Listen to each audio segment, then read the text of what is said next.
ఇవాళ ఒక స్పెషల్ ఉంది. ఏంటి? ఇవాళ మన ఇంట్లో వంటలన్నీ నిసర్గే చేసింది. కానీ మీరు నాకు చిన్న హెల్ప్ చేయాలి. హెల్పా? ముందు మీరు తిని బాగుందంటేనే నేను తింటాను.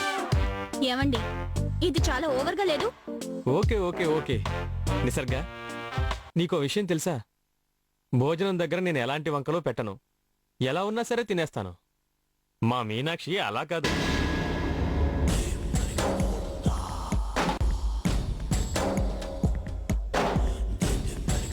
మా అమ్మ ఏం చేసినా, ఎంత బాగా చేసినా ఏదో ఒక వంక పెడుతూనే ఉంటుంది. ఇక మీదట తనకి ఆ ఛాన్స్ ఉండదు. అంటే మీనాక్షి, నేను వంట అంత బాగా చేస్తానని అర్థం. ఓ, ఇక కబుర్లాపి తిండం స్టార్ట్ చేయండి. నువ్వు కూడా కూర్చొని తినొచ్చు కదా. భర్త భోజనం చేసిన తరువాతే భార్య భోజనం చేయాలి. అదే మన తెలుగింటి సాంప్రదాయం.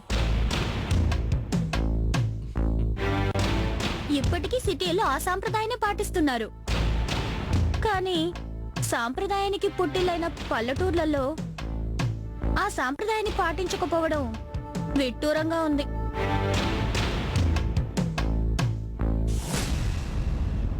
అవును, ఇప్పుడు ఈ మాట ఎవరిని ఉద్దేశించి అంటున్నట్టు? ఇంకెవరిని? నన్నే అన్నయ్య. చచ్చా, నువ్వు నా ఆడపడుచువి మీనాక్షి. నిన్ను అంత మాట అంటానా? అయినా ఇవన్నీ నీకు తెలీదా ఏంటి? తెలిస్తే ఎందుకు కూర్చుంటుంది? ఈ రోజుల్లో కూడా ఈ చాదస్యం ఏంటి? అయినా మాట్లాడుకోవడానికి వేరే టాపిక్ ఏం దొరకలేదా? అన్నయ్య గారు, మీకోసం నేను స్పెషల్గా టమాటా చట్నీ చేశాను. వద్దు. ఇదిగో, మీరంటే నాకు చాలా ఇష్టం.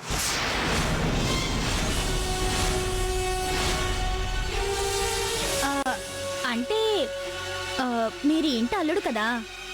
అల్లుడు గారు